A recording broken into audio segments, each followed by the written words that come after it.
Bem-vindos a mais um, bem-vindos a mais um webinar da APIR. Já vamos em mais de 20 webinars que temos feito desde 2021. Hoje o tema é dedicado às reações adversas a medicamentos. Seguimos aqui um desafio que nos foi colocado pela Unidade de Farmacovigilância de Lisboa, Setúbal e Santarém e aceitámos esta proposta de realizar um webinar sobre este tema. Temos connosco duas oradoras, a doutora Paula Ferreira e a doutora Patrícia Bilro. São ambas farmacêuticas e trabalham então como técnicas de farmacovigilância nesta unidade que depende do Infarmed e são também assistentes convidadas da Faculdade de Farmácia e da Escola Superior de Enfermagem de Lisboa. Vamos ter uma fase de perguntas e respostas durante e no final do webinar, tanto aqui no Zoom como no nosso Facebook. No Zoom poderão colocar a pergunta diretamente ou no chat ou então oralmente, colocando a mão no ar quando for o período para falar. Se nos estiverem a acompanhar através do Facebook, poderão colocar a vossa questão nos comentários e nós vamos ler e transmitimos às nossas oradoras. Muito boa noite a ambas, obrigada por estarem connosco. E passo então a palavra à doutora Paula Ferreira. Muito obrigada, muito boa noite a todos também e gostaríamos de começar por agradecer naturalmente à APIR esta oportunidade de estar aqui hoje e falar um pouco sobre este tema da farmacovigilância e da notificação espontânea e do papel que os doentes e as associações de doentes podem ter neste sistema de farmacovigilância.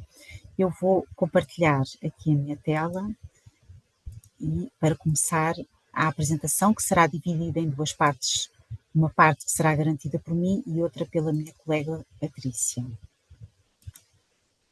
Eu penso que nesta altura já estarão a visualizar o primeiro slide, a capa da nossa apresentação. Ainda não, Paula, ainda não.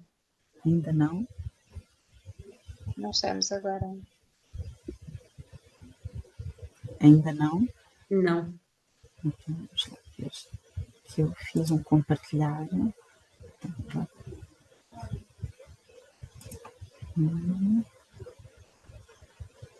Aqui, vamos lá.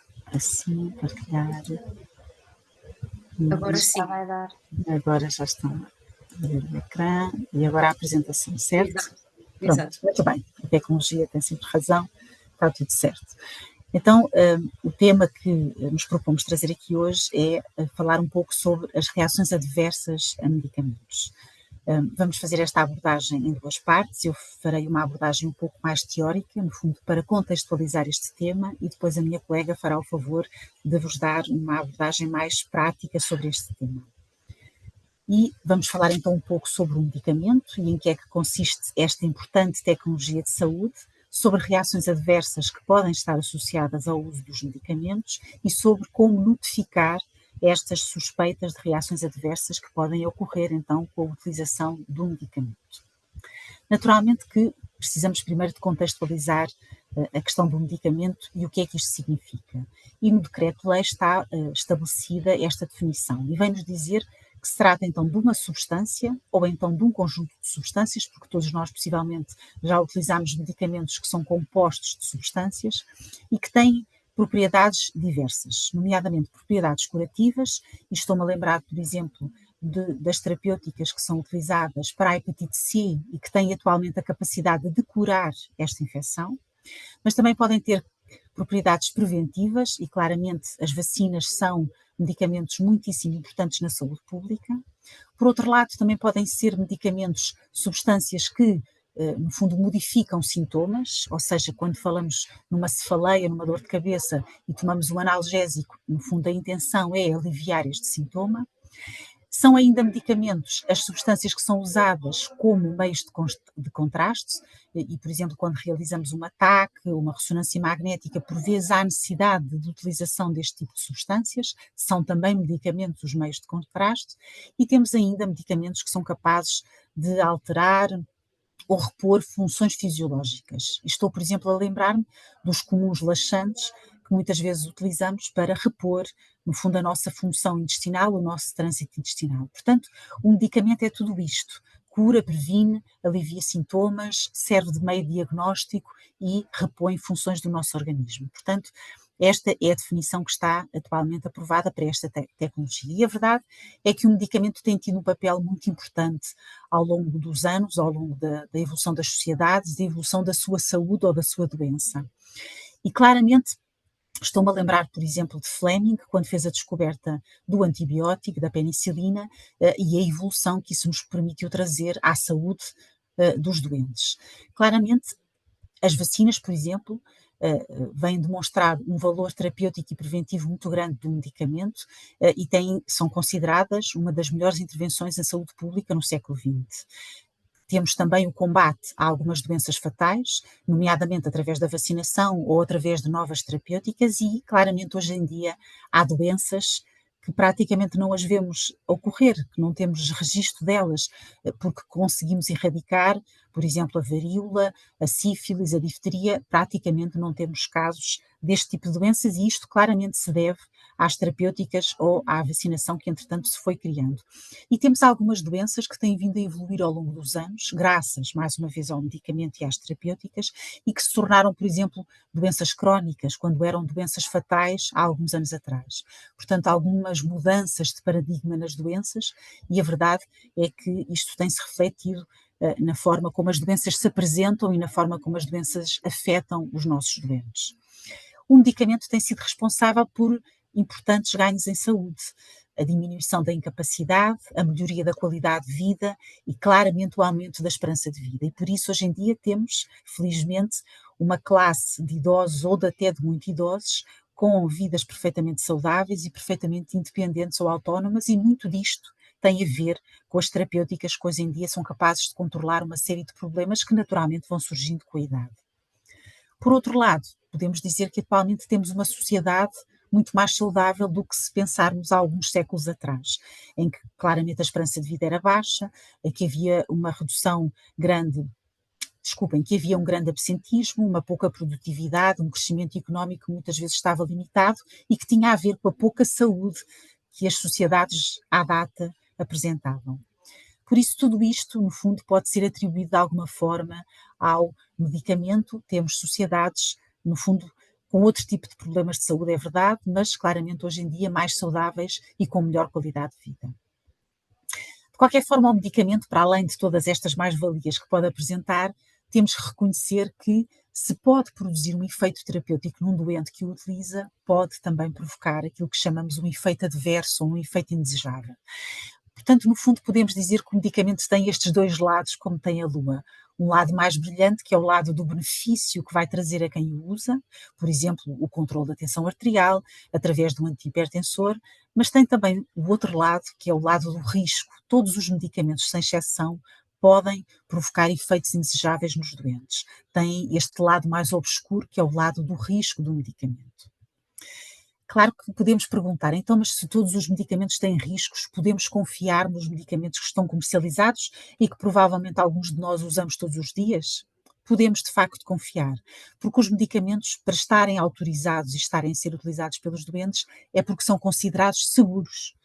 E isso significa que o medicamento é seguro quando tem aquilo que chamamos uma relação benefício-risco positiva ou favorável para o doente. Ou seja, nestes dois pratos da balança, pende mais para o lado do benefício do que para o lado do risco.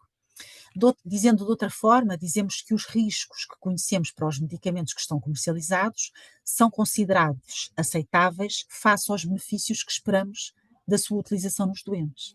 E, portanto, desde que assim seja, o medicamento é considerado seguro e pode estar comercializado e pode estar a ser utilizado todos os dias pelos doentes. No entanto, temos que ter sempre atenção que há este prazo do risco, há este balanço benefício-risco e não há medicamentos isentos de risco.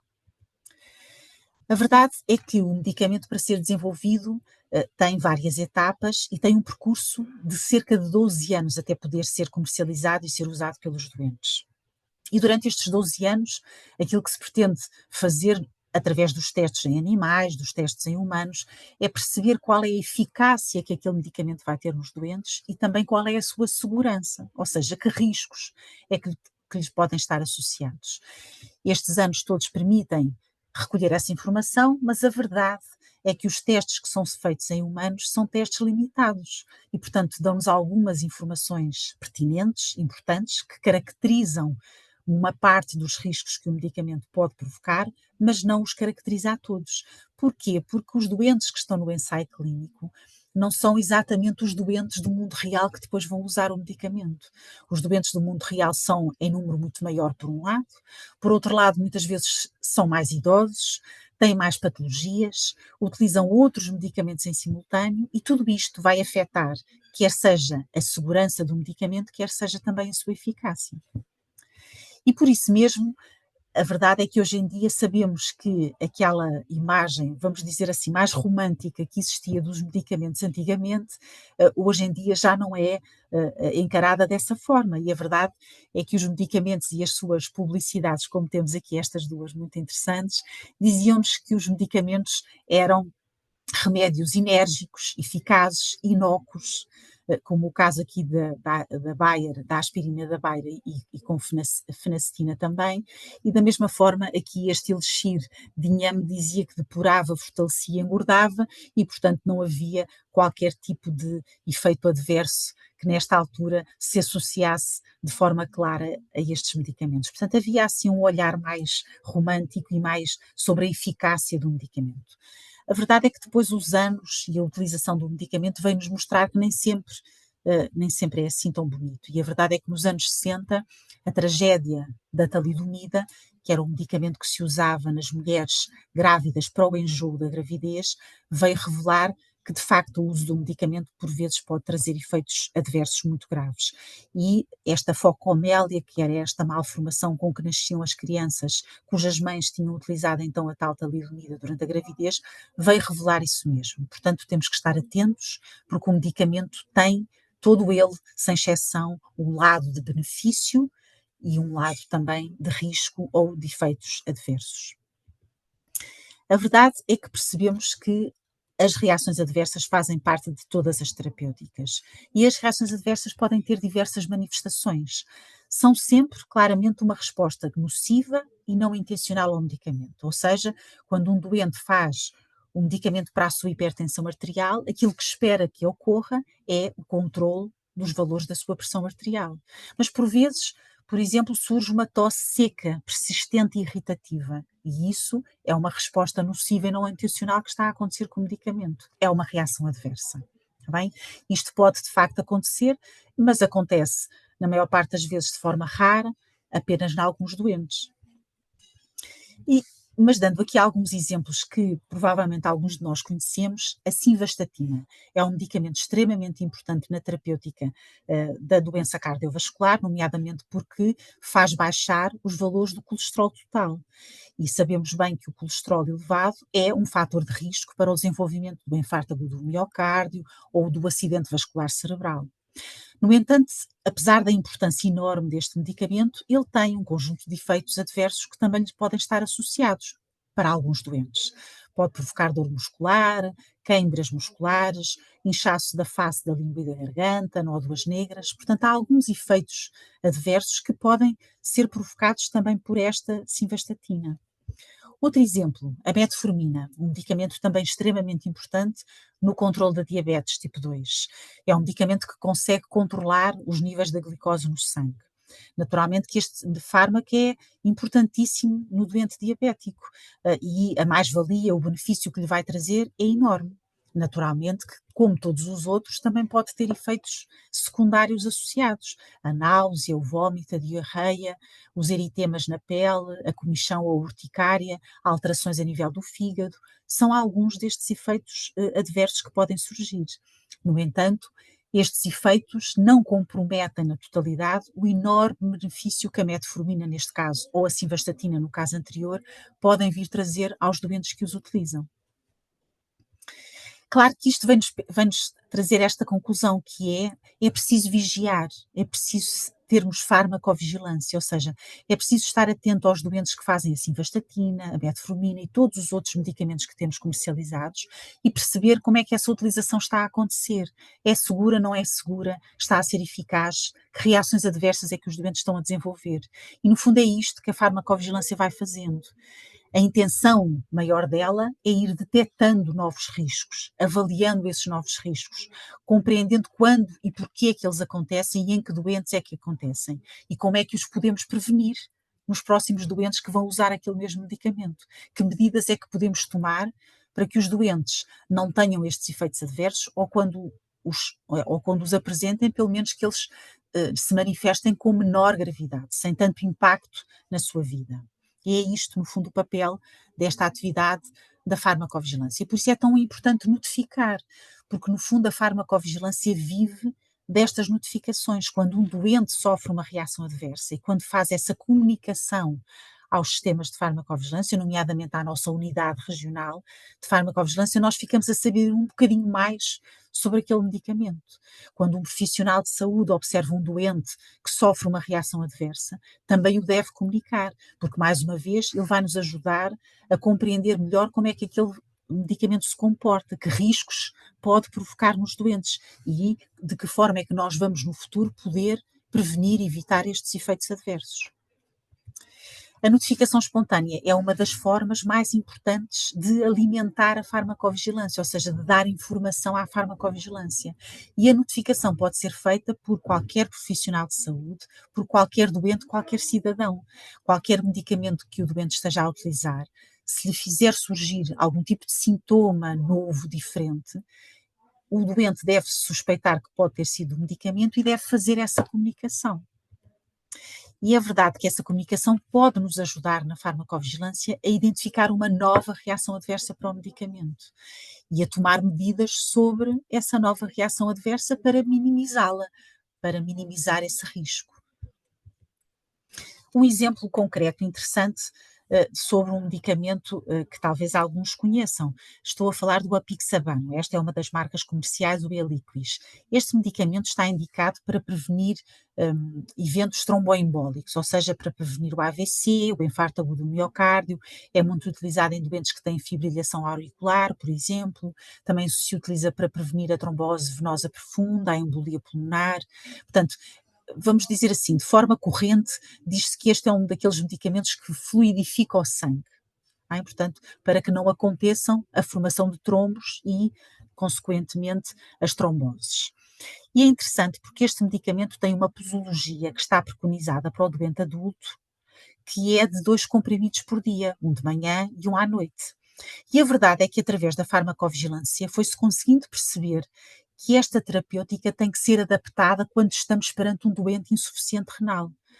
Porquê? Porque o doente não vai excretar, não vai deitar fora o medicamento da mesma forma que o doente que tem o seu rim a funcionar a 100%, e por isso esta dose do medicamento tem que ser adaptada.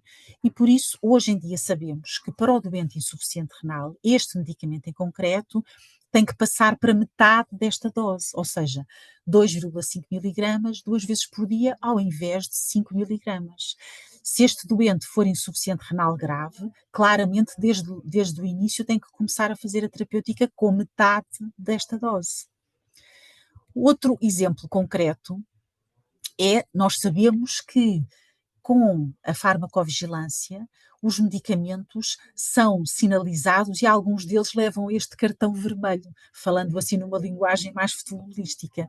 Ou seja, ao longo dos últimos 40 anos, alguns medicamentos foram retirados do mercado porque foi possível verificar que estavam associados a algumas reações adversas graves.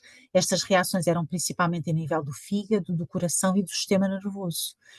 E é interessante porque os medicamentos, quando apresentam reações adversas graves, ainda que possam trazer benefício aos doentes, a verdade é que o risco muitas vezes supera esse benefício. E quando isso acontece, o medicamento sai do mercado.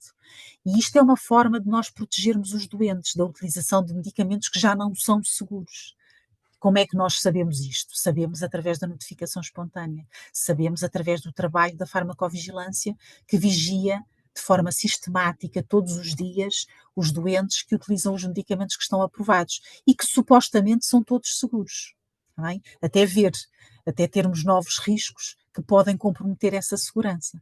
Por isso, o papel de todos nós, profissionais de saúde ou de doentes, é muitíssimo importante nesta área, porque a farmacovigilância, no fundo, vai permitir termos no final do dia medicamentos mais seguros no mercado e dessa forma nós estamos a proteger os doentes que utilizam esses mesmos medicamentos. Vamos passar agora então para uma parte mais prática e a minha colega vai introduzir este tema da notificação espontânea. Eu vou aqui rapidamente deixar de compartilhar o meu ecrã e gostava que estivessem à vontade, confortáveis para colocar alguma questão, alguma dúvida, se quiserem ligar o vosso microfone, ou então reservar essas questões e essas dúvidas para uma fase mais final, em que poderemos depois cuidadosamente e calmamente responder a elas. Muito obrigada. Passamos então à parte mais prática desta nossa apresentação, em que aqui o objetivo será falar sobre o que é a notificação espontânea, o que se deve notificar, como se pode notificar. No fundo, o nosso objetivo aqui é sensibilizar para a notificação espontânea e teremos também um caso prático para demonstrar o quanto pode ser simples e rápida a notificação de uma reação adversa através da plataforma Portal RAM. Então, passamos a falar sobre o dever de notificar. O que é a notificação espontânea? No fundo, é um relato simplificado espontâneo, ou seja, voluntário, que comunica uma ocorrência associada a um determinado tratamento suspeito que foi utilizado por uma pessoa, e este evento pode ser comunicado pela própria pessoa que sofreu esse evento ou por outra pessoa. E se repararem, temos então elencados os 4 critérios mínimos de uma notificação espontânea, ou seja, necessitamos da informação sobre uma reação adversa, sobre um medicamento suspeito, sobre um doente que foi a pessoa que sofreu a reação adversa e sobre o notificador, que será a pessoa que comunica esta situação, que poderá ser ou não o doente que sofreu a reação adversa. A notificação pelo utente é muito importante. E porquê? Porque o utente é mais rápido a notificar e consegue detalhar e ter um maior rigor na descrição da reação adversa que sofreu. O utente sabe melhor do que ninguém os sintomas que sofreu e a razão pela qual suspeita de um determinado medicamento. E normalmente o utente notifica por altruísmo, pois quer evitar que a situação que aconteceu com ele possa acontecer com outras pessoas. Partilhar convosco aqui os dados ao nível do nosso país, ao nível de notificações espontâneas que recebemos desde que a atividade da farmacovigilância foi iniciada em Portugal em 1992. E se repararem, tem vindo a aumentar o número de notificações espontâneas desde o início da atividade da farmacovigilância até ao ano de 2023, que são os dados que temos disponíveis até à data. Se repararem, temos aqui um pico em 2021, que foi devido à utilização das vacinas Covid, em que verificámos aqui um grande desafio para os sistemas de farmacovigilância, com um grande número de notificações espontâneas, o que nos permitiu adquirir aqui um conhecimento muito mais alargado sobre a utilização destas vacinas e sobre os efeitos adversos associados a estas vacinas. Deixar aqui também a informação que, desde 2012, o utente já pode notificar reações adversas a medicamentos. De 1992 até 2012, apenas os profissionais de saúde o poderiam fazer. De 2012 até à data, os doentes também podem notificar reações adversas a medicamentos. E se repararem, ao longo do tempo, também se verificou um acréscimo do número de notificações espontâneas de reações adversas a medicamentos comunicadas por utentes, sendo que, reparamos aqui que existiu também o pico em 2021 de notificação espontânea de reações adversas a medicamentos, sendo que em 2021 o utente, o cidadão, foi o nosso maior notificador, ou seja, ele conseguiu ultrapassar os profissionais de saúde a notificar reações adversas a medicamentos. E esperemos que continue a notificar reações adversas e que este número possa vir a aumentar-se. O que devemos notificar? Devemos notificar todas as reações adversas que ocorram connosco ou que tenhamos conhecimento. E podem ser reações adversas graves ou não graves. E como é que nós destrinçamos aqui a diferença entre uma reação adversa não grave e uma reação adversa grave? Temos então aqui alguns critérios que inclusivamente estão adaptados no portal RAM, na plataforma onde se pode comunicar reações adversas a medicamentos e que nos permitem perceber aqui se uma determinada reação adversa que ocorreu foi grave ou não. Normalmente, uma reação adversa não grave será uma reação adversa que causou algum desconforto no momento em que ocorreu, mas não comprometeu a realização das atividades diárias habituais da pessoa. Todos os pontos que eu vou referir de seguida serão reações adversas que deverão ser consideradas graves. E são elas reações adversas que possam ter causado um desconforto suficiente ao ponto da pessoa que sofreu a reação recorrer ao aconselhamento ou consulta junto de um profissional de saúde.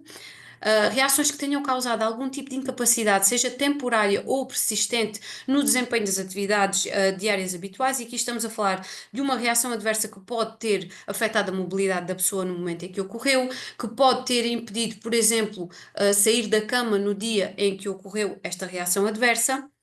Reações adversas graves também serão reações que motivaram o recurso ao internamento ou que prolongaram o internamento no caso do doente já se encontrar internado. Reações que colocam em perigo a vida no momento em que ocorreram, segundo a opinião médica, e aqui estamos a falar de situações bastante graves, como seja, por exemplo, um infarto agudo do miocárdio, um AVC. Depois temos também o critério de malformações à nascença, e aqui será uma consequência da exposição ao medicamento durante a gravidez e pode haver aqui uma suspeita de malformação à nascença, e o critério mais gravoso que será quando existe aqui uma suspeita de morte associada à reação adversa. Também devem ser comunicadas reações adversas, e nós aqui destacamos principalmente reações adversas não descritas no folheto informativo, porque no fundo, como a minha colega referiu anteriormente, pode vir a ser aqui associado um novo risco ao medicamento e será uma nova informação sobre um determinado medicamento para aumentar o conhecimento que temos sobre o mesmo. Também devem ser comunicadas as reações descritas. Também é importante comunicar as reações descritas e reações que natureza, intensidade e duração e evolução não sejam consistentes com o folheto informativo. Por exemplo, poderemos ter uma reação adversa que está contemplada no folheto informativo do medicamento suspeito e que refere que a mesma pode ocorrer nos primeiros dias de utilização do medicamento. Mas, se temos conhecimento de uma situação em que esta reação, este efeito adverso está a ocorrer, por exemplo, há meses, então devemos notificar, porque de facto não está consistente com a informação que existe no folheto informativo. Como notificar? Notificar é simples e nós vamos já desmistificar este assunto. E pode-se notificar através do telefone, através de e-mail, por correio e através da plataforma Portal RAM, que atualmente é a forma mais rápida e eficaz de conseguir notificar uma reação adversa a um determinado medicamento. E para ilustrarmos o quanto pode ser rápida a notificação de uma reação adversa, nós vamos passar a apresentar um caso prático, fictício, e que vamos inserir ao vivo no Portal RAM para perceberem o quanto pode ser rápida a notificação espontânea de uma reação adversa. Então vamos ao nosso desafio, vamos notificar uma reação adversa. Então apresento-vos aqui o nosso doente fictício, será o Sr. João da Silva, tem 50 anos, temos aqui informação sobre a data de nascimento do Sr. João, e o Sr. João começou a tomar o Ferro-Tardifron no dia 14 de janeiro de 2024 e tomava 2 comprimidos 3 vezes por semana para tratamento de uma anemia. Uma semana após o início da toma do medicamento, por volta do dia 21 de janeiro, o Sr. João começou a sentir náuseas e vômitos e sentiu necessidade de ir ao médico, que lhe prescreveu a domperidona, e a reação a náuseas e vômitos resolveu com uma duração de 2 semanas. Temos aqui informação sobre outros medicamentos que o Sr. João fazia além do ferro e de patologias diagnosticadas, nomeadamente doença renal crónica de grau 4 em hemodiálise, doença pulmonar obstrutiva crónica, insuficiência hepática ligeira, doença vascular periférica. Também dispomos da informação que o Sr. João não tem alergias e não sofreu reações adversas a outros fármacos, ou seja, é a primeira vez que isto lhe está a acontecer. Então vamos aceder ao portal RAM e vamos notificar esta situação. Vou então tentar partilhar aqui 2 ecrãs ao mesmo tempo para conseguirmos ilustrar aqui este processo, para perceberem o quanto pode ser simples. Temos então no nosso lado esquerdo a informação sobre o Sr. João e agora aqui no nosso lado direito abrir a internet, Google, e basta entrar no Google e escrever Portal RAM. E no primeiro link temos o portal onde podemos notificar reações adversas a medicamentos. Ao entrarmos neste portal, ele direciona-nos para o Notifique Aqui. Então vamos clicar no Notifique Aqui e imediatamente o portal RAM direciona-nos para o tipo de medicamento que poderá ter causado a reação adversa. E existe um formulário específico para recolha de informação relacionada às vacinas contra a Covid e um formulário para outras vacinas ou medicamentos. Neste caso, temos uma reação com outro medicamento, então selecionamos este formulário. De seguida, o portal RAM direciona-nos para o tipo de notificador, se é utente ou profissional de saúde. Então, nós vamos selecionar aqui o formulário utente para comunicarmos esta reação adversa. E de seguida, o que acontece é que o portal RAM disponibiliza-nos separadores que correspondem aos 4 critérios mínimos que eu referi há pouco, quando falei sobre a notificação espontânea, que será um campo relativo à reação adversa, um campo relativo ao medicamento suspeito, um campo relativo ao doente e ao notificador. Então vamos submeter esta notificação. Então a reação adversa será náuseas e vômitos.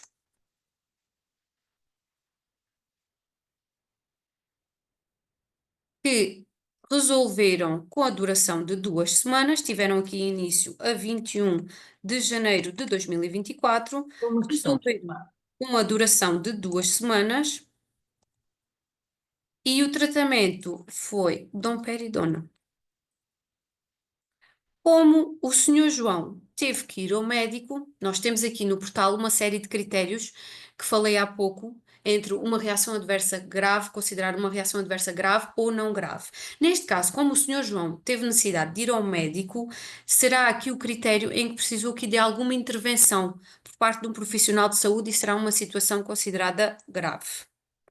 Temos a informação sobre a reação adversa, então vamos prosseguir com a nossa notificação espontânea.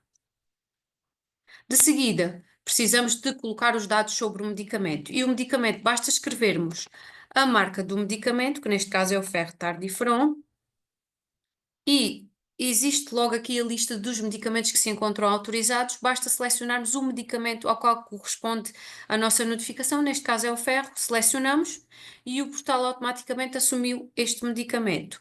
Então, o Sr. João estava a tomar 2 comprimidos 3 vezes por semana, que é a posologia do medicamento, iniciou a toma do medicamento no dia 14 de janeiro de 2024. A via de administração é um comprimido, será oral, isto é um comprimido. E o Sr. João foi ao médico, esta situação resolveu e continuou a tomar o medicamento. Portanto, será aqui uma dose inalterada. Utilizou o medicamento para o tratamento de uma anemia. Em relação ao lote, o Sr. João já não tinha a informação sobre o lote do medicamento. Então, para conseguirmos avançar na nossa notificação, selecionamos aqui desconhecido. De seguida, avançamos e vamos inserir os dados do doente, que neste caso é o Sr. João.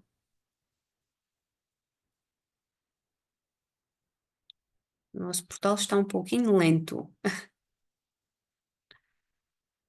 Então, tentar aqui prosseguir. Então, sobre os dados do doente, o que é que nós temos aqui? Pretendemos as iniciais do nome do Sr. João. Então, temos aqui, Sr. João chama-se Sr. João da Silva. Então, João da Silva. Ficamos com as iniciais, sexo masculino, data de nascimento. E o portal automaticamente calcula a idade do Sr. João à data da reação adversa.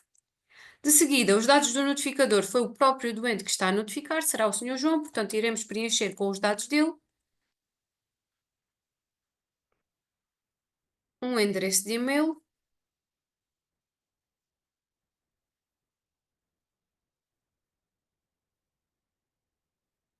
Um contacto telefónico. O conselho de residência, neste caso, o Sr. João reside no concelho de Odivelas e temos que responder aqui a esta questão. As reações adversas foram comunicadas a um profissional de saúde, neste caso foram, o Sr. João foi um médico, e se o profissional de saúde também comunicou ao Infarmed estas reações adversas. Neste caso o Sr. João não sabe, então selecionamos o não sei, para podermos avançar aqui na nossa notificação. De seguida, aparece-nos o campo outras informações que sejam relevantes para esta situação, nomeadamente medicação, doenças diagnosticadas, histórico de alergias. Então, sobre a medicação, temos aqui toda a medicação que o Sr. João faz, além do ferro, e sobre outras informações, temos aqui outras patologias e temos também informação que não tem reações alérgicas nem reações adversas a outros fármacos. Relativamente ao erro de medicação, o Sr. João tomou o medicamento conforme lhe foi prescrito, portanto, colocamos aqui que não ocorreu erro de medicação. De seguida, surge-nos a opção do tratamento de informação e confidencialidade dos dados, ou seja, basta selecionar esta opção e submeter a informação, que eu neste caso não vou submeter porque temos um caso fictício. E o que é que acontece após submetermos a notificação? Então, após submetermos a notificação, toda a informação que foi submetida no portal RAM será enviada através de um e-mail automático, ao qual é anexado um ficheiro em formato PDF com o resumo de toda a informação que foi submetida no portal RAM. E a nossa notificação espontânea fica com um número atribuído que identifica o caso em si. Resumindo aqui o fluxo de informação, então. O notificador, neste caso foi o Sr. João, notificou uma reação adversa. O que é que acontece da nossa parte? Nós, unidades de farmacovigilância, recebemos essa informação. Vamos avaliar essa informação, ou seja, validamos a informação para perceber se temos informação suficiente. Fazemos o processamento de toda a informação e pode haver aqui uma necessidade da nossa parte de entrar em contacto com o notificador para esclarecer alguma informação que foi notificada ou para pedir informação adicional que poderá ser útil para completar o caso. Esta informação é depois analisada e, numa situação grave, é elaborado aqui um relatório com uma pesquisa relativamente ao medicamento suspeito e à reação adversa sofrida e à relação entre ambos, que será avaliado por um perito clínico que lhe irá atribuir uma causalidade à reação adversa que será comunicada ao Infarmed. Causalidade, no fundo, é a possibilidade daquele medicamento ter sido responsável por aquela reação adversa. Deixamos aqui os nossos contactos, por favor sintam-se à vontade para nos contactar, seja via telefone, seja via e-mail, seja para pedir ajuda para notificar alguma reação adversa, nós estamos disponíveis. Temos também presença nas redes sociais, no Facebook e no LinkedIn, podem seguir-nos por lá, partilhamos algumas informações relativamente à farmacovigilância e deixar-vos também aqui um inquérito de satisfação que nós normalmente partilhamos no final das nossas apresentações para percebermos o que é que podemos melhorar numa próxima apresentação. Muito obrigada, pela disponibilidade e uma boa noite. Obrigada a ambas pela vossa apresentação. Estava bastante clara e bastante prática. Eu penso que qualquer pessoa tornou-se bastante acessível a qualquer pessoa e obrigada pela vossa partilha. Então, agora aqui à discussão, não sei se haverá alguém que queira colocar alguma questão. Até agora no Facebook não temos, mas não sei se alguém dos participantes aqui presentes gostaria de falar. Alguém me ouve? Sim, estamos a ouvir. Senhor Manuel Figueiredo, pode falar então. Peço desculpa. Pronto, antes de mais, boa noite a todos. Há bocado peço desculpa que provavelmente, não sei se estava também, e também estavam a conferenciar, e eu, como também não tinha muita gente, por falar logo e não levantei a mão, mas podia ter aqui. Não há qualquer problema, estamos todos aqui Pronto, é o seguinte, portanto, o centro, não é centro, como é que disse o nome técnico? Centro... Não. É a Unidade de Farmacovigilância ou o Sistema Nacional de Farmacovigilância? Não, Portal RAM. O RAM é o... Portal RAM. Como? RAM de reações adversas a medicamentos, não é? Mas antes do RAM é aqui o nome? É um portal. Portal RAM. O portal RAM, digamos que mostra-nos a solução, ou percebi mal, para ou qual é a reação efetiva dos medicamentos, ou... Não, o portal... eu sou transplantado renal, sou muito sucinto. Sim. E sou amigo aqui de uma pessoa que está aqui, que é Ana Nascimento, que é minha amiga, e que fez um favor muito simpaticamente, a quem eu mais uma vez agradeço, de trocarmos algumas mensagens, de me transmitir, de me mandar este link. Poderia ser interessante, porque eu noto por vezes na medicação que tomo, tanto para transplante como para pequeno mal epilético que eu tomo, efeitos secundários na medicação. E tem um bocadinho a ver com isto também, que a medicação, por um lado, é boa, por outro lado, traz algumas consequências, não é? Pronto. E uma das perguntas uma das questões é um bocado essa, é porque eu tomo medicação para o pequeno ético e tenho muito. E outra questão é que eu tenho uma fístula arterial já foi fechada, porque por motivos de já não fazer diálise há muito tempo e do transplante estar estável. Contudo, apesar de fechada, parece que às vezes ainda sinto o sangue. Pronto, não sei se é por nós sermos cegos que também há uma sensibilidade maior, mas parece que ainda sinto a vibração do sangue a passar. Ainda tenho aquela tendência de ir pôr junto ao ouvido o braço para sentir. Ora bem, então eu se calhar, Sr. Manuel Figueiredo, muito obrigada pelas suas questões. Desculpa, posso não ter sido pertinente. Não, foi com certeza pertinente, são dúvidas muito válidas. Vamos lá ver. Relativamente à terapêutica que faz, uma vez que é transplantado, esses medicamentos que faz e também para o mal epilético que também tem, são terapêuticas muito importantes, no fundo, na sua condição, nas suas condições, ou seja, são medicamentos que garantem que o transplante continua a ser bem aceito e a correr bem e que a parte da epilepsia também está bem controlada. Portanto, são medicamentos fundamentais na sua bom estado de saúde, vamos dizer assim. Claro que, como referimos na apresentação, todos os medicamentos têm efeitos adversos. Pronto. E não é, esses que utiliza não são com toda a certeza exceção. Aqui a verdade é que os efeitos adversos que normalmente podemos sofrer quando fazemos algumas terapêuticas, na maioria das vezes, não ultrapassam aquilo que são os benefícios que esses mesmos medicamentos nos trazem. E, portanto, esses medicamentos, no caso, são fundamentais para o equilíbrio, não é, das condições que o Sr. Manuel Figueiredo apresenta. Como é que podemos saber os efeitos adversos que os medicamentos têm? Ora bem, esse conhecimento, confesso que não, vamos lá ver, podemos aceder a eles, por exemplo, sim, podemos questionar o nosso clínico que nos acompanha nessas condições, sobre se podem ser efeitos adversos ou não dos medicamentos que estamos a utilizar.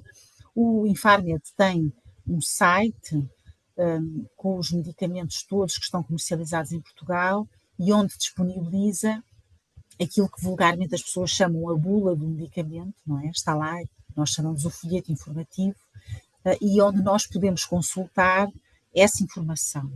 Portanto, no caso do Sr. Manuel Figueiredo, uma vez que tem algumas dificuldades visuais, eu, talvez com a ajuda de alguém, pode perfeitamente consultar estes documentos. Assim, eu até tenho alguma vantagem, que eu estou-lhe a dizer isto, mas é mais a título de curiosidade. Eu, se pudesse, até era médico. Os meus pais são os dois médicos. Portanto, eu estou bem então, acompanhado. está bem aconselhado, então. Estou bem acompanhado. Eu sou bem apoiado, pode colocar as suas dúvidas todas. Estou seguido pelo Dr. Pedro Ponce, ali na CUF. E, portanto, estou bem. Agora, a questão é, isto é tudo uma questão de curiosidade também, não é?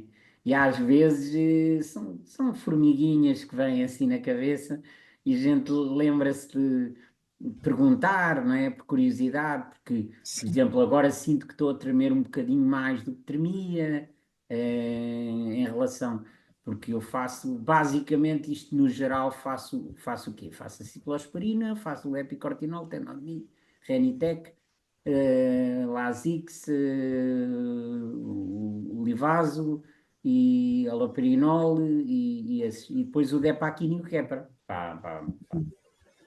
Sim. Uhum. a nível de medicação, assim, só para terem um historial. O Depakine e o Keppra para o pequeno mal epilético, é que eu tomo. É assim, é aquilo que nós, o Sr. Manuel Figueiredo, é bom que tenha essa curiosidade, no fundo, em conhecer bem os medicamentos que faz e quais são os efeitos que eles eventualmente lhe podem provocar, quer seja em termos de benefício, e porque são muito importantes, quer seja às vezes em termos de efeitos indesejáveis, e no fundo a nossa mensagem, aquilo que podemos aqui deixar é que se tiver algum efeito adverso novo, alguma sensação nova, como agora diz que sente mais tremor, alguma situação do género, é sempre válido e importante que ela seja notificada. Portanto, se nos quiser fazer chegar essa informação, pode fazê-lo através do portal RAM, se for possível, ou pode eventualmente contactar-nos telefonicamente e, no fundo, fazer-nos esse reporte via telefone, dizer, olha, os medicamentos que eu estou a tomar são estes, ou mais recentemente fiz esta alteração na minha medicação, e estou desconfiado que este tremor que eu agora apresento maior do que tinha anteriormente, se deve a este novo medicamento, ou a esta nova dosagem que estou a fazer do Então, medicamento. poderia ser mais do Keppra ou do Depakine. Não me reparei, não penso que os outros tenham tanta influência, mas de qualquer forma. Sim, o raciocínio que está a fazer é muito válido, ou seja, são medicamentos que atuam ao nível do sistema nervoso, portanto é mais provável que esse sintoma que tem estejam associados de facto ao Depakine ou ao Keppra. Mas isso não invalida que às vezes os outros fármacos também possam dar esses efeitos secundários, atenção. Às vezes não podemos fazer esse raciocínio assim tão literal, porque às vezes há efeitos adversos associados a medicamentos que são perfeitamente inimagináveis, vamos dizer assim. Não é? Vocês estão aqui nas Galinheiras, não é? A Galinheiras ali. Nós estamos na Faculdade de Farmácia, que fica na cidade universitária, aqui em Lisboa. A farmacêutica é? E nós somos farmacêuticas as duas, exato. Eu Portanto, tenho uma estamos a. farmacêutica, tenho uma farmácia em Salvaterra de Mar, Joana Gomes. Ok, portanto, é a nossa colega. É E a com vossa, certeza, exatamente. que a sua prima já nos fez alguma notificação de ser farmacêutica, está na farmácia. Não sei, eu falei com ela há bocado, por acaso, mas ela não se estava a lembrar concretamente, diretamente, mas eu achei interessante, sim, senhor, eu acho que é muito tudo, isto é tudo muito interessante, estes. Estes webinars, não é? Sim. Este tema vamos lá ver, não tem tanto a ver propriamente às vezes com a qualidade de vida do doente, mas tem a ver com qualquer coisa que faz parte da vida de todos os doentes e de todos nós, porque em alguma fase da nossa vida usamos ou vamos usar medicamentos diariamente. E a verdade é que precisamos muito deles, eles são muito importantes para nós. E a verdade é que somos todos responsáveis por os vigiar, no fundo é isso. Quem trabalha na farmacovigilância tem esta responsabilidade acrescida, mas os doentes que utilizam medicamentos todos os dias, também eles são os vigilantes dos seus medicamentos. E, portanto, no fundo, quando sofrem alguma reação adversa, é muitíssimo importante que partilhem essa informação com quem, no fundo, pode depois tomar decisão sobre os medicamentos. No caso aqui em Portugal estamos a falar do Infarmed, que no fundo é a autoridade que aprova os medicamentos, ou que pode retirar os medicamentos do mercado se for caso disso.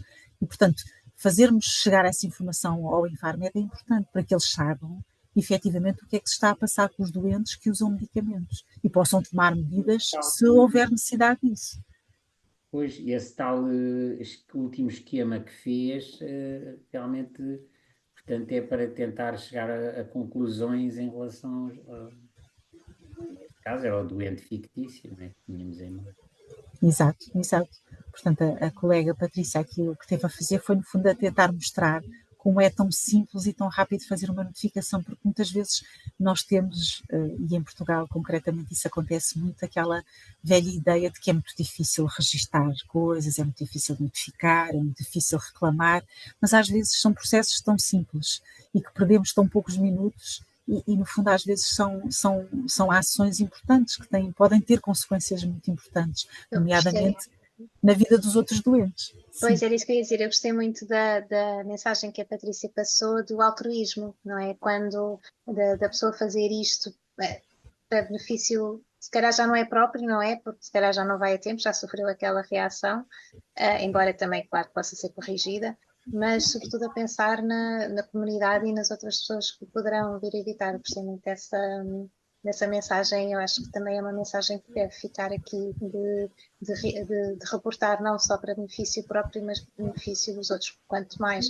medicamentos, quando chegam ao mercado, foram testados num número, embora grande, mas limitado de pessoas, não é? E depois, quando são realmente utilizados, é que estas coisas ganham todas muito mais expressão, muito mais número e começam realmente a ver os efeitos, digamos, na vida real. Eu tinha aqui algumas questões preparadas, não sei se mais alguém quer intervir, mas depois mais à frente podemos Eu voltar a gostava fazer. de fazer uma questão. Boa noite. Boa Boa noite. noite. Eu sou Ana Nascimento, Sim, sou cega total, fiz o segundo transplante de rim há 14 meses. Vivo em Guimarães, sou seguida no Hospital de São João, no Porto. E queria, peço desculpa, só queria perguntar, portanto, eu posso reportar no portal de um certo medicamento que me causou uma certa reação, mas e depois como é que vocês vêm a descobrir que esse medicamento terá que sair do mercado? Porque, imagino, pode ter uma reação a mim, mas ou duas ou três pessoas e outras pessoas não ter essa reação ou não ter reação nenhuma a esse medicamento. Como é que depois vocês conseguem perceber que esse medicamento terá que sair do mercado? Ok. Então, muito boa noite, Sra. Dona Ana Nascimento, muito obrigada pela sua pertinente pergunta. Ela é, de facto, no fundo, vem mostrar, por um lado, que a mensagem que nós aqui passamos foi entendida, desse lado, e vem mostrar uma curiosidade grande como é que, afinal, depois isto tudo se processa. É interessante porque, quando existem reportes de reações adversas graves a medicamentos que estão comercializados, naturalmente que se tivermos uma notificação, duas notificações, isso não é claramente justificação o suficiente muitas vezes para retirar o medicamento do mercado, está bem? Porque o medicamento pode ter provocado essa reação no doente A e no doente B, mas depois nós temos o doente C, o D, o E, o F, que também utilizam esse medicamento e que esse medicamento lhes traz muito benefício na sua doença. Exatamente. E eles não têm a reação adversa. Pois. Ou seja, exatamente, não podemos simplesmente retirar o medicamento do mercado desta forma. Portanto, o que é que normalmente leva a uma retirada do mercado? Normalmente isto passa por um processo gradual, em que quando há um conjunto de notificações de uma reação adversa grave, raramente se parte logo para retirar o medicamento do mercado. Aquilo que se faz numa primeira instância é adotar aquilo que são as chamadas medidas de minimização de risco, ou seja, vamos tentar perceber em que doentes é que esta reação acontece. E a seguir vamos dizer assim, então, se calhar este medicamento pode continuar a ser utilizado, mas não pode ser utilizado por doentes com estas e aquelas características. Exatamente. Está bem? E, portanto, e dessa forma, mantém-se o medicamento no mercado para aqueles doentes para quem ele tem benefício e tenta-se evitar que outros doentes com outras características utilizem, uma vez que pode trazer mais risco para esses doentes do que benefício. E depois continua-se a monitorizar esta situação. Se mais tarde se percebe que, apesar destas medidas de restrição do uso do medicamento, continuamos a ter novas reações adversas graves, mesmo assim com esta restrição, então pondera-se outras medidas mais graves. E vai-se subindo, no fundo, escalando nestas medidas de minimização até que se pode efetivamente chegar a uma revogação, aquilo que se chama a retirada do medicamento do mercado.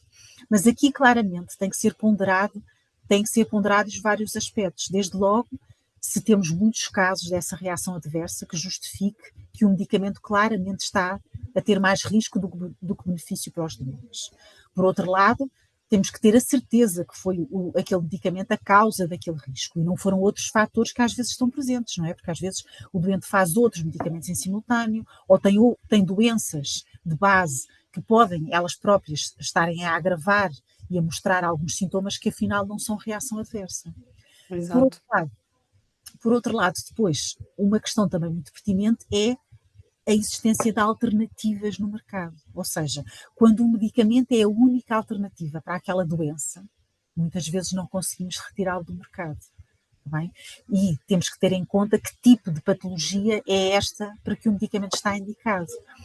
Todos estes fatores têm que ser no fundo, levados em consideração para tomar uma decisão final. E é interessante porque, por exemplo, se pensarmos numa doença como é o cancro, não é? Em Sim, que temos medicamentos que têm muitos efeitos secundários e muitas vezes efeitos secundários até com alguma gravidade. E, no entanto, a tolerância que existe para estes efeitos adversos num doente oncológico é francamente maior do que para medicamentos para outro tipo de patologias. E isto também tem que ser levado em consideração. Portanto, tudo claro. isto tem que ser bem contextualizado e bem enquadrado. Se nós temos um doente a quem cai o cabelo na totalidade, porque fez uma terapêutica antineoplásica, portanto, para o cancro, mas depois de cessar o seu tratamento, o cabelo volta a aparecer, é diferente e tolera-se este efeito do que, por exemplo, se tivermos uma criança que faz uma vacina e que a seguir lhe cai o cabelo todo. Isto já não é tolerável. Claro. Está bem? Sim. Portanto, todos estes fatores, no fundo, entram em linha de conta quanto à decisão de retirar ou não o medicamento do mercado. Não podemos deixar os doentes simplesmente sem terapêutica. Tem que ser tudo isto muito bem, com muito bom senso, pesado na tal balança e perceber se efetivamente o risco do medicamento é tão grande que temos que, no fundo, abdicar da sua utilização. E se há alternativas no mercado para preencher esta lacuna que depois vai passar a existir. Portanto, no fundo, a sua questão é muito pertinente. A verdade é que a maior parte dos doentes que utilizam medicamento muitas vezes não têm bem esta noção e muitas vezes perguntam-nos, então, mas como é que o medicamento pode continuar no mercado se pode dar esta reação tão grave? E a verdade é que nós temos que pensar, atenção, temos que ver quantos doentes é que estão a usar este medicamento. Quantas reações destas graves é que nós temos? É uma em 1 milhão de pessoas? Então, se calhar, o medicamento continua a ser importante, continua a fazer falta. Claro que é sempre grave termos um doente que tem uma reação adversa grave.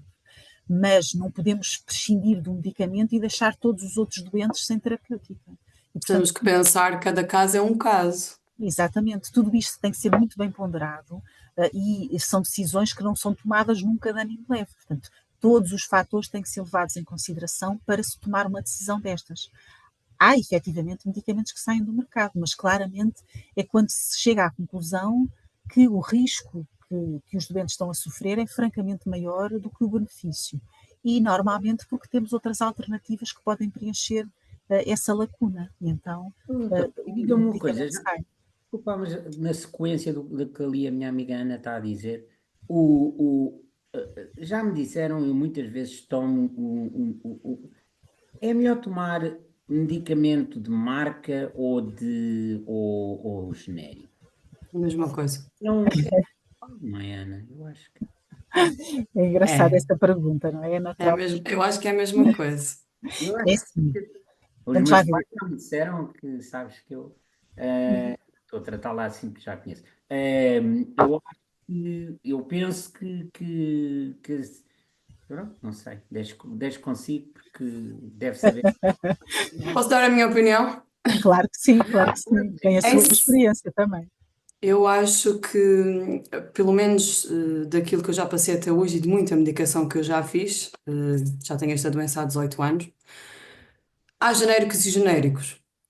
Lá está, se o doente se dá bem com eles ou não. Eu, por exemplo, eu dou-me bem com praticamente todos os genéricos, mas em relação ao Benuron, não consigo. Lá está. Mas eu acho que isso vai de pessoa para pessoa. Uhum. Exatamente, essa resposta está muito bem dada. É assim, Além os disso, o outro também medicamentos. é mais caro, não é? Mas isso aí já. Sim. Não, estou a falar em termos do que nós sentimos, nós doentes, não no preço, mas sim na medicação em si, entre ser genérico ou não ser. Aquilo que Sim, o doente sente.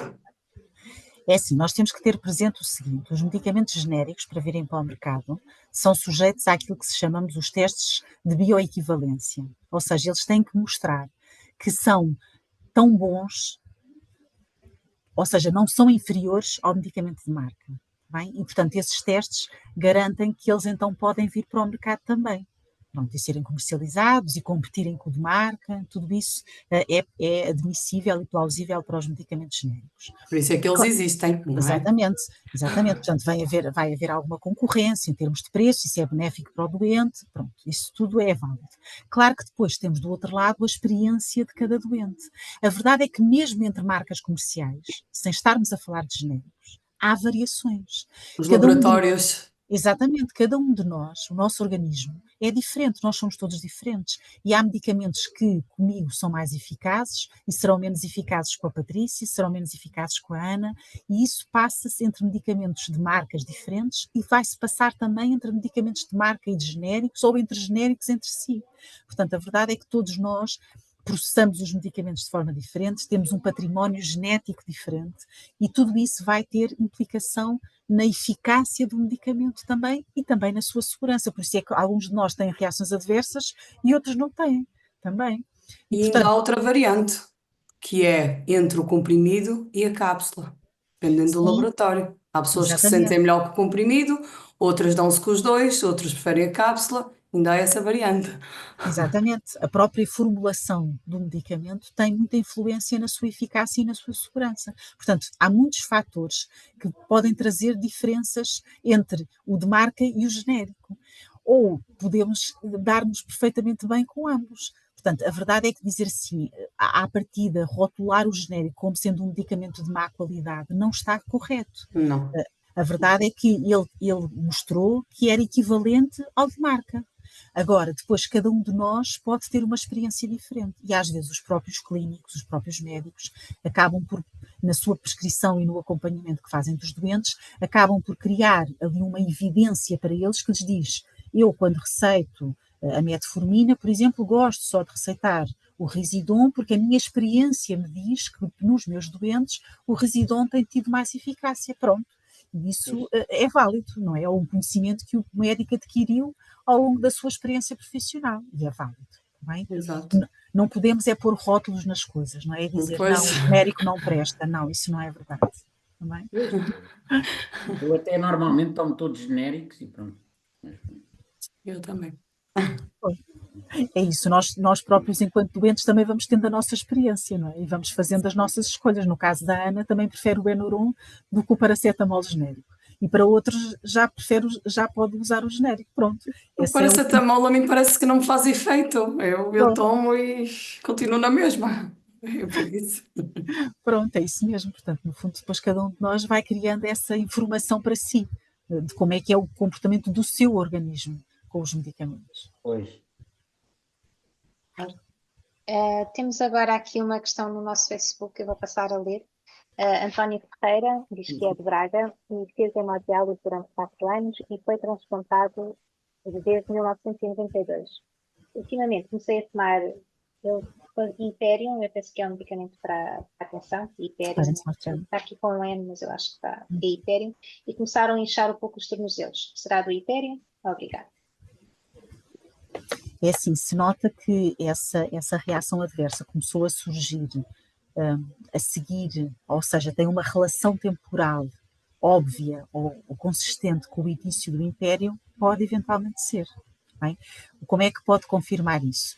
Pode consultar o folheto informativo do medicamento e verificar se tem edema dos membros, se tem edema periférico descrito, e aí, no fundo, isto vem confirmar a sua suspeita de que pode ser do medicamento, mas mesmo assim pode não estar no folheto informativo e poder ser do Império, porque naturalmente nós podemos ter reações que ainda não conhecemos e que vimos a descobrir ao longo da vida do medicamento. E por isso, se há uma relação temporal entre o início do novo medicamento que não estávamos a fazer anteriormente e o surgimento do novo sintoma, e neste caso o edema dos membros inferiores, podemos sempre suspeitar que pode ter sido desse novo medicamento e então devemos notificar. Está bem?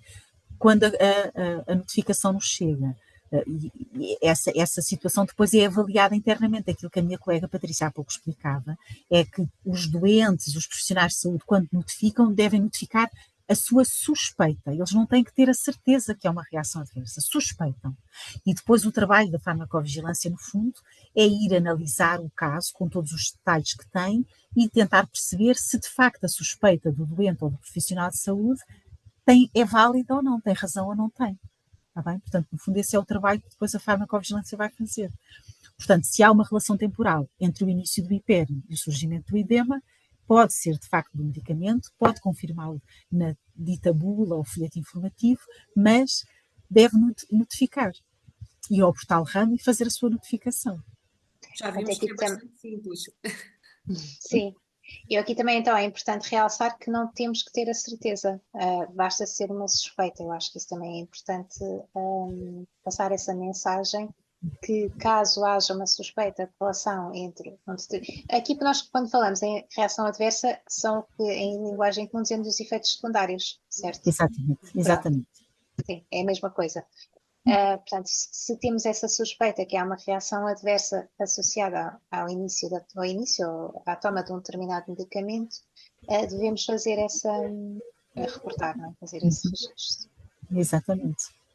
Não temos que ter a certeza. E depois, eu não fiquei na dúvida se depois teremos que esperar, ou é suposto esperarmos por um contacto mais tarde, ou simplesmente o processo segue e a pessoa nunca sabe mais alguma coisa depois do seu reporte ou não? Eu tenho estado sempre eu a responder, se calhar vou pedir à Patrícia para responder aqui a esta questão. Normalmente, quando a pessoa faz o report, recebe o e-mail automático com os dados que inseriu no portal RAM, como exemplifiquei há pouco, e da nossa parte, nós avaliamos a informação que recebemos e imaginemos que nos falta algum tipo de informação ou alguma informação que poderá ser pertinente para o caso. Nós entramos em contacto com a pessoa que notificou para obtermos mais informação ou tentar perceber alguma informação existente no caso, ou seja, não é seguir o caso e ficamos sem informação. Não, pode haver aqui um contacto da nossa parte para tentar esclarecer alguma informação ou obter informação adicional. Obrigada. E outra questão é, devemos reportar, mesmo que estas reações adversas já estejam previamente descritas, ou não, se já estão descritas não vale a pena reportar, desde que já estão no folheto informativo. Devemos reportar, sim, mesmo que estejam descritas no folheto informativo. Isto porquê?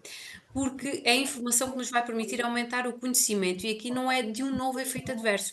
Também poderá ser ao nível da frequência de um determinado efeito adverso. Porque imaginemos, nós podemos ter uma reação adversa num folheto informativo considerada como rara, ou seja, que raramente poderá acontecer. Mas se verificarmos um aumento da informação que nos chega relativamente àquele efeito adverso, poderá, em última instância, haver aqui uma revisão do folheto informativo e um aumento da frequência daquela determinada reação adversa. Por exemplo, uma reação adversa que estava como rara, se justificar devido ao aumento do número de casos notificados, poderá passar a estar como frequente ou pouco frequente. Pode haver aqui uma revisão do folheto informativo, porque o folheto informativo também é um documento dinâmico. Ou seja, toda esta informação que nos chega através da notificação espontânea pode contribuir em si para que existam revisões periódicas dos folhetos informativos dos medicamentos. Já agora acrescentar o seguinte, este aspecto é de facto importante, porque muitas vezes, e isto acontece muito nos profissionais de saúde, acham que se está descrito já no folheto informativo ou no resumo de características do medicamento e não notificam. E a verdade é que, por exemplo, se estivermos a falar de uma reação adversa grave, o facto dela aumentar de frequência pode eventualmente pôr em causa a continuidade da comercialização e do uso do medicamento. Não é? Portanto, se for de facto uma reação grave, por exemplo, nós temos, aqui há uns anos, houve uma estatina que foi aprovada e faz parte daquele grupo das estatinas, há pouco referimos a simvastatina, mas há muitas outras, e há uma reação adversa grave que pode acontecer quando utilizamos as estatinas para o nosso colesterol elevado, que é chamada a rabdomiólise. E a rabdomiólise é uma reação adversa em que vai havendo alguma degradação do músculo, e isso liberta substâncias tóxicas na corrente sanguínea e pode trazer-nos uma insuficiência renal grave. É uma reação rara e muito grave. A verdade é que o que se constatou foi que uma estatina em particular, ela chamava-se serivastatina, apresentava a rabdomiólise com mais frequência do que era habitual nas estatinas. Ela não era assim rara. E o que aconteceu foi que este medicamento acabou por ser retirado do mercado. Ou seja, havia outras estatinas comercializadas para o mesmo efeito e, portanto, não havia necessidade de termos uma estatina que tinha a rabdomiólise como um efeito mais frequente do que era expectável. E, portanto, ela acabou por sair do mercado. Portanto, a frequência é um aspecto importante. Mas quando me diz que posso reportar pelo facto de eu dizer que tremo mais, atenção que a medicação que eu tomo, doutor, é a mesma. Não teve nenhuma alteração na sua terapêutica nos últimos tempos? Pois, a terapêutica manteve-se. Portanto, agora estou a exagerar, mas supondo que é só do Keppra e do Depakine, que eu ao agarrar o copo ou a chávena, a mão treme doidamente, não é? É porque alguma coisa, portanto, E também não aumentou a posologia que tem estado a fazer desses medicamentos, não veio a aumentar, não, tem estado. Também mantém tudo igual. Uhum. Vou fazer Bem, o não, 1250 do Keppra e o 1000 do Depakine. ok. É assim, também temos a questão de que há reações adversas, ou seja, o tempo de surgimento das reações adversas não é o mesmo para todas elas, não é? Há vários medicamentos que, felizmente, isso já vai estando estudado, em que há um conjunto de reações que são próprias surgirem, por exemplo, ao fim de uma semana, 2 semanas, algumas surgem ao fim de 1 ano, 2 anos, portanto, às vezes há assim um perfil de reações adversas que vão surgindo ao longo do tempo.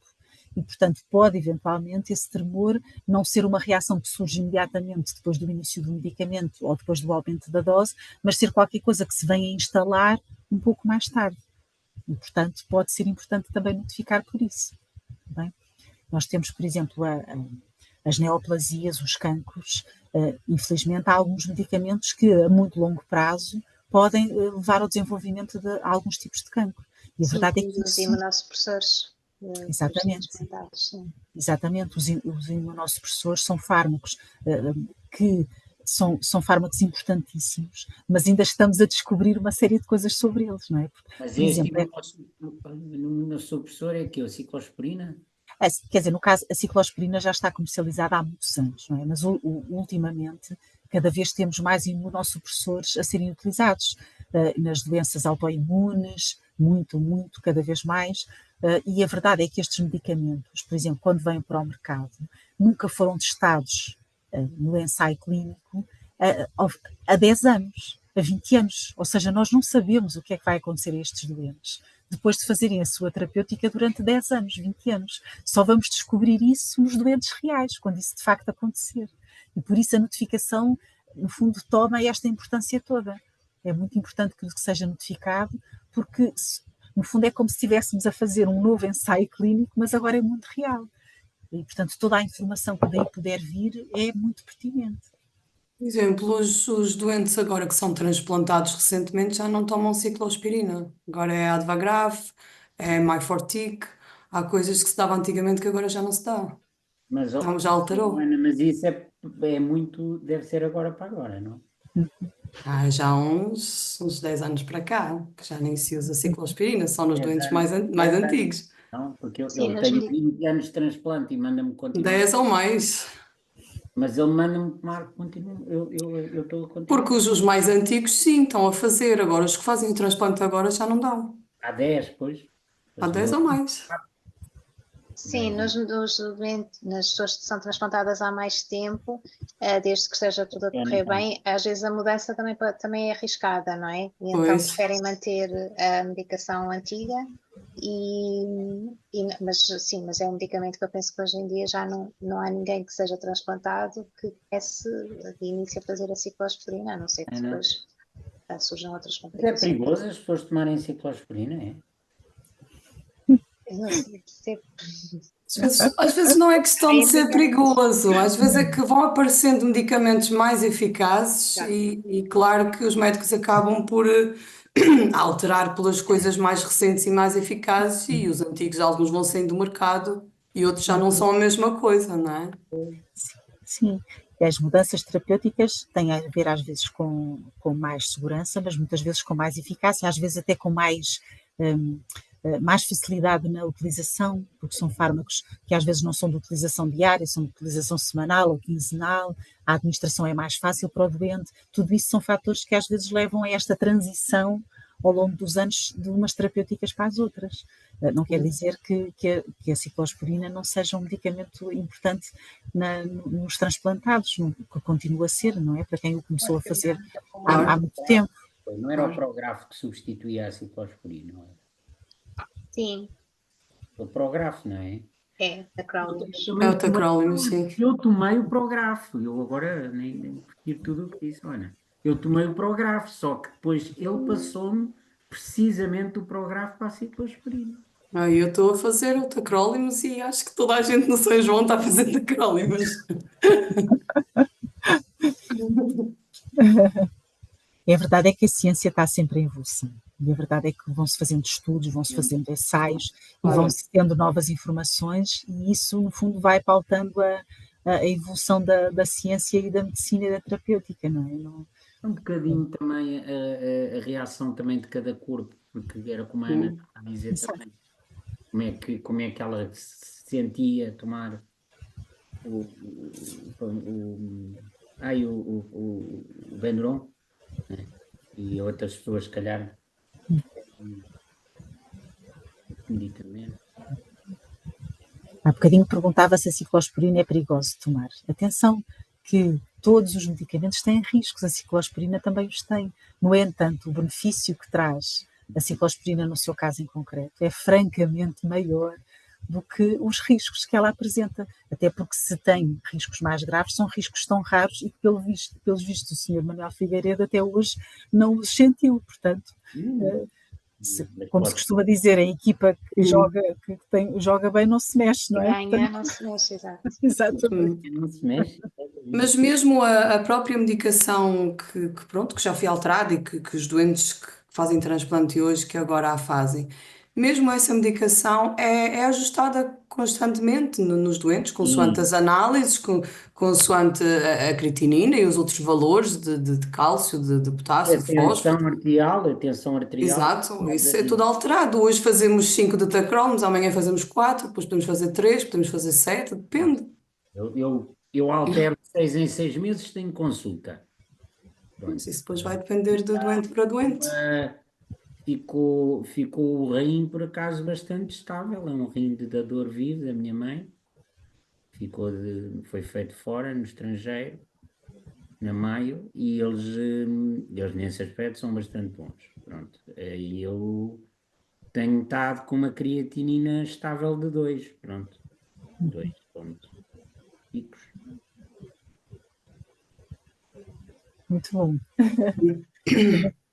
Muito Se interessante não ver que têm tem- as patologias controladas e dominam bem os medicamentos que fazem. Bom, E eu, pelo menos, e a Ana de certeza, como temos a memória apurada, também fazemos tudo de cor. Eu, pelo menos, sei tudo o que tenho que tomar de cor, a menos quando tenho as minhas ausências. Lá vai o medicamento. Bom, eu quando vou às urgências não preciso da folha terapêutica. Depois já estás a tomar mais, não sei. Estou a tomar algumas coisas e também o meu primeiro ano deste segundo transplante foi de muito internamento, do primeiro transplante também, o que eu acho que também, de certa forma, me ajudou um pouco a ganhar conhecimento desta doença. Tive tempo para questionar a enfermagem e a parte médica e muito antibiótico, muita medicação, a gente acaba também por ganhar algum E porque eu estou à conhecimento.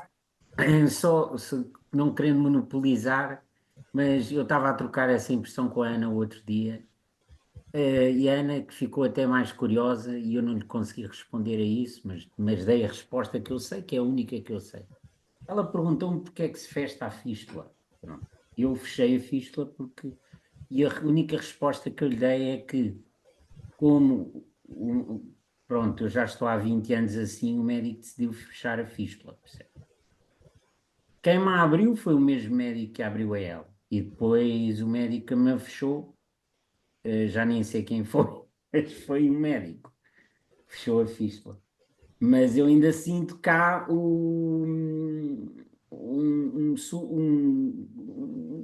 vínculo, como se o sulcozinho da fístula, não é? Marcado, não é? Como se tivesse assim uma marca no pulso, o pulso mais rijo, não é? De qualquer das formas, já não tem a fístula lá.